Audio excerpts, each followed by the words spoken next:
10ஆம் இடம் என்று சொல்லக்கூடிய இடத்துக்கு வராது. சனி 10ல வர்றதுங்கிறது பெரிய யோகம். இதுதான் உண்மை. ஃபர்ஸ்ட் பாசிட்டிவ் பாயிண்ட் என்ன அப்படின்னா, தொழில்ல பெரிய அளவிலான சேஞ்சஸ் இருக்கு. என் அம்மா கிட்ட போய் கேட்கிறேன், சிஸ்டர் கிட்ட அட்வைஸ் கேட்கிறேன், பிரதர் கிட்ட கேட்கிறேன், வெல்விஷர் ஆபீஸ்ல இருக்கார் கொலி கிட்ட கேட்கிறேன். கேட்கறத விட உங்க சாப்டர் முடிஞ்சிடும். நீங்க யார்கிட்டையும் எதுவும் கேட்க வேணாம், தனியா உட்கார்ந்து யோசிங்க. யாரையும் அதிகமா நம்புறதோ அதிகமா சந்தேகப்படுறதோ ரெண்டுமே பிரச்சனையை உருவாகும். இப்ப என்ன செய்யலாம்? மிதுன ராசியை பொறுத்த வரைக்கும் என்ன செய்யலாம்? செஞ்சே ஆகணும். என்ன செய்யலாம்? பரிகாரம்னு எடுத்தீங்கன்னா முக்கியமான பரிகாரம் மிதுன ராசிக்கு, படிக்க கஷ்டப்படுகின்ற குழந்தைகளுக்கு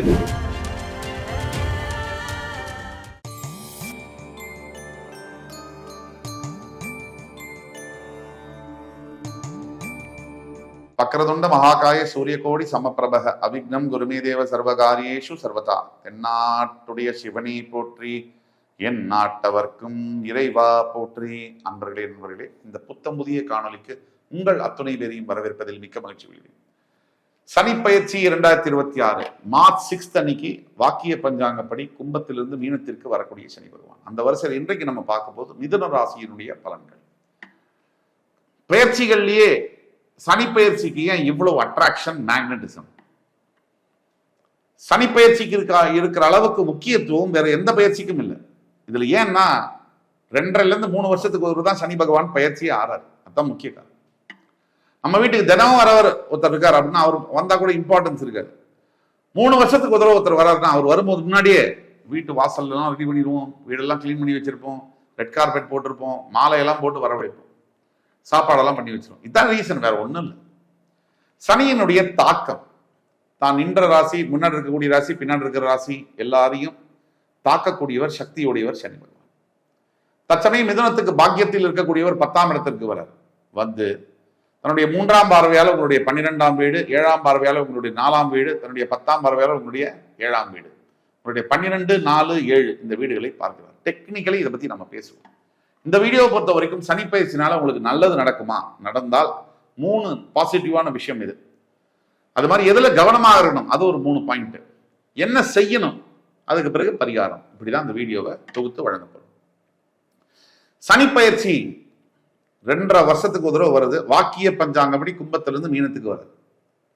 தற்சமயம் பாக்கியஸ்தானத்திலிருந்து வந்த சனி பகவான் 10ஆம் இடம் என்று சொல்லக்கூடிய இடத்துக்கு வராது. சனி 10ல வர்றதுங்கிறது பெரிய யோகம். இதுதான் உண்மை.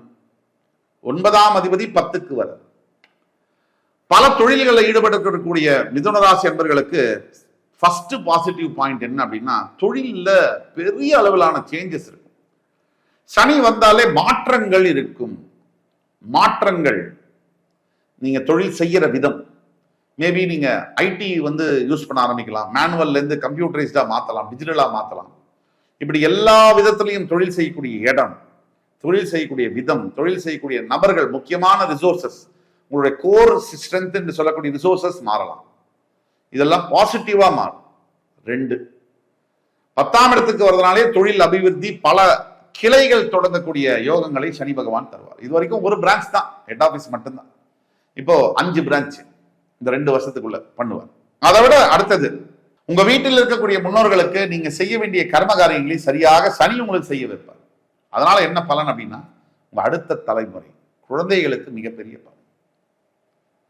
நீங்க உங்க அப்பாவுக்கு ஒழுங்கா செஞ்சாதான் நீங்க நல்லபடியா இருக்கும் போதே உங்க குழந்தைங்க உங்களை நல்லா பார்த்துக்குவாங்க. இதுதான் கர்மாவை சரியா செய்யணும். அடுத்தது, கவனமாக எதுல இருக்கணும்? சனி பகவானை பொறுத்த வரைக்கும் கவனமாக இருக்க வேண்டிய காரணம், 3ஆம் பார்வையால் உங்களை விரயஸ்தானத்தை பார்க்கறதுனால தூக்கத்துல கவனமா இருக்கும். தூக்கத்துல கவனமா, எப்படி சார் இது? தூங்கும் போது எதுவுமே தோணாது, ஒரு சுவிட்ச் ஆஃப் மோட்ல இருக்கும். இதுல கவனமாக என்ன இருக்கும்? தூங்குறதுல கவனமா இருக்கும். சரியான நேரத்துக்கு இன்னைக்கு யாரும் தூங்குறது இல்லை. ஒரு 30 வருஷத்துக்கு முன்னாடி 8 மணிக்கு எல்லாம் தூங்க போயிடுவாங்க. சரியான நேரத்துக்கு தூங்காத மனிதனுடைய நாள் எப்படி இருக்கும்னு நம்ம பார்த்தோம்னா, குயிக்கா ஒருவர் நைட்டு 12 மணி, 2 மணி, 1 மணி வரைக்கும் முடிச்சிருக்காருன்னா மறுநாள் எழுந்துக்கும் போது அசதியா எழுந்துக்குவார். இது இயல்பு. அவர் யாரை பார்த்தாலும் அவருக்கு வெறுப்பாவே இருக்கும். நம்மளே தூங்கல, லேட் நைட் தூங்குறோம், லேட் மார்னிங் எழுந்துக்கிறோம். நமக்கு யாரை பார்த்தாலுமே வெறுப்பா இருக்கும், கோபமா பேசுவோம். சாதாரண விஷயத்துக்கு பயங்கரமா இரிட்டேட் ஆகும். அது உறவுகளை ஸ்பாயில் பண்ணுதா? 2 நம்ம வேலைகளை சுறுசுறுப்பா எஃபெக்டிவா செய்ய முடியுதா? அப்படியே களைப்பா டயர்டா இருக்கும். ஒரு நேரம் கிட்ட தூங்குறதுடைய விளைவு நம்ம உடம்புலையும் ஹெல்த்ல அடி வாங்கியிருக்கும். எல்லாரும் நினைப்பாங்க நான் வந்து 8 மணி நேரம் தான் தூங்கணும். அது எப்ப தூங்கினேன்? காலைல கூட 8 மணி நேரம் தூங்குறேன், மத்தியானம் கூட தூங்குறேன். அதல்ல. கரெக்டா ராத்திரி 9 மணிலேருந்து காலையில 6 மணி வரைக்கும் நீங்க தூங்கக்கூடிய தூக்கம் தான் கரெக்டான ஸ்லீப்பிங் சைக்கிள். இதை விட்டுட்டு வேற நேரத்தில் தூங்குறேன்றது உடம்பு வந்து அதோடைய அனாட்டமி, அதோடைய போக்கு வந்து உங்களுடைய வார்த்தைக்கெல்லாம் கட்டுப்பட்டதல்ல. நீங்க சொல்ற மாதிரி உங்க கணவன் கேட்கலாம், நீங்க சொல்ற மாதிரி மனைவி கேட்கலாம். உடம்பெல்லாம் அப்படி கேட்காது. அது சொல்ற மாதிரி தான் நம்ம கேட்கணும். இதெல்லாம் பண்ணணும். தூக்கம் கெட்டு போச்சுன்னா நான் ஹோல் டே காலி. செய்ய வேண்டிய வேலையை செய்ய முடியாது. வேலை செய்யற இடத்துல பிரச்சனை, வேலை செய்யற கொலீஸ் கூட மன வேதனை, வருத்தம், கருத்து வேறுபாடு, வீட்டில் வந்தால் பொண்டாடி புருஷனோட சண்டை, குழந்தைங்களோட சரியா இது பண்ண முடியாது, எப்போ பார்த்து டயர்டா இருக்கும், மூட் ஆஃபா இருக்கும், சரியா திங்க் பண்ண முடியாது, அடுத்த முடிவுகளை சரியா எடுக்க முடியாது. இப்படி மாறி மாறி எல்லாத்தையும் ஸ்பாயில் பண்ண. அப்ப தூக்கம் என்பது சனி பகவான் 12ஆம் வீட்டை பார்க்கும்போது ரொம்ப ஜாக்கிரதையா இருக்கணும். அதே மாதிரி அடுத்து கவனமாக இருக்க வேண்டிய விஷயம் எதுன்னா, சனியுடைய 7ஆம் பார்வை என்பது உங்களுடைய சுகஸ்தானத்து மேல விழுது. அம்மாவுடைய ஹெல்த் மேல கவனமா இருக்கும். உங்க ஹெல்த் மேல கவனமா இருக்கும். எதை சாப்பிட்றோம், எப்ப சாப்பிட்றோம் ரொம்ப முக்கியம். அடுத்தது சனி பகவானுடைய 10ஆம் பார்வை என்பது உங்களுடைய 7ஆம் வீடு மேல விழுது. இதுல என்ன விசேஷம்னா, ஆல்ரெடி கொழுந்து விட்டு எரியிற ஒரு தீபத்துல எண்ணெயை தூக்கி லிட்டர் கணக்கா ஊத்துனா அது இந்த தீபம் இன்னும் வேகமா எரியும். இதுதான் குடும்பத்துல. உங்களோட கணவன் மனைவிக்குள்ள பிரச்சனை இருக்கா, நீங்க பண்ற முக்கிய தப்பு உடனே யாராவது ஃப்ரெண்ட்ஸையோ இல்ல ரிலேட்டிவ்ஸையோ அதை பத்தி ஃபுல்லா போய் சொல்றது. அவங்கள உள்ள கூட்டிட்டு வந்தோடனே நான் இப்ப சொன்ன மாதிரி சாதாரணமா எரியிற தீபம் லிட்டர் கணக்கா எண்ணெய் ஊத்தினா எப்படி எரியுமோ அந்த மாதிரி எரியும்.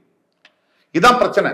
அப்ப மிதுனராசிக்காரர்கள் மார்ச் 6ஆம் தேதிக்கு பிறகு என் ஒய்ஃப் கிட்ட எனக்கு பிரச்சனை இருக்கு, நான் என் ஃப்ரெண்ட்ஸை கேட்கிறேன், என் அம்மா கிட்ட போய் கேட்கிறேன், சிஸ்டர் கிட்ட அட்வைஸ் கேட்கிறேன், பிரதர் கிட்ட கேட்கிறேன், வெல்விஷர் ஆபீஸ்ல இருக்கார் கொலி கிட்ட கேட்கிறேன். கேட்கறத விட உங்க சாப்டர் முடிஞ்சிடும். நீங்க யார்கிட்டையும் எதுவும் கேட்க வேணாம். தனியா உட்காந்து யோசிங்க, நான் என்ன பண்ணா என் ஒய்ஃப் கிட்ட இந்த பிரச்சனை சால்வ் ஆகும், அதை பத்தி யோசிங்க. நீங்களும் அதே மாதிரி தான் ஹஸ்பண்ட் கிட்ட நான் என்ன சொன்னா எதை எப்படி ஹேண்டில் பண்ணா அந்த பிரச்சனை சால்வ் ஆகும். மற்றவங்க வந்து சொல்றதோட நீங்களே பேசி முடிக்கிறதுன்றது நல்லது. அடுத்தது என்ன அப்படின்னு பார்த்தோம்னா, சனியினுடைய 10ஆம் பார்வை வந்து உங்களுடைய களத்திரஸ்தானத்து மேல, அதாவது 7ஆம் வீட்டு மேல விழுறதுனால பார்ட்னர்ஷிப் ஃபர்ம்ஸ் எல்லாம் நடத்தக்கூடிய மிதுனராசி நண்பர்கள் பயங்கர கவனமா இருக்கணும். பார்ட்னர்ஸ் கிட்ட யாரையும் அதிகமா நம்புறதோ அதிகமா சந்தேகப்படுறதோ ரெண்டுமே பிரச்சனையை உருவாக்கும்.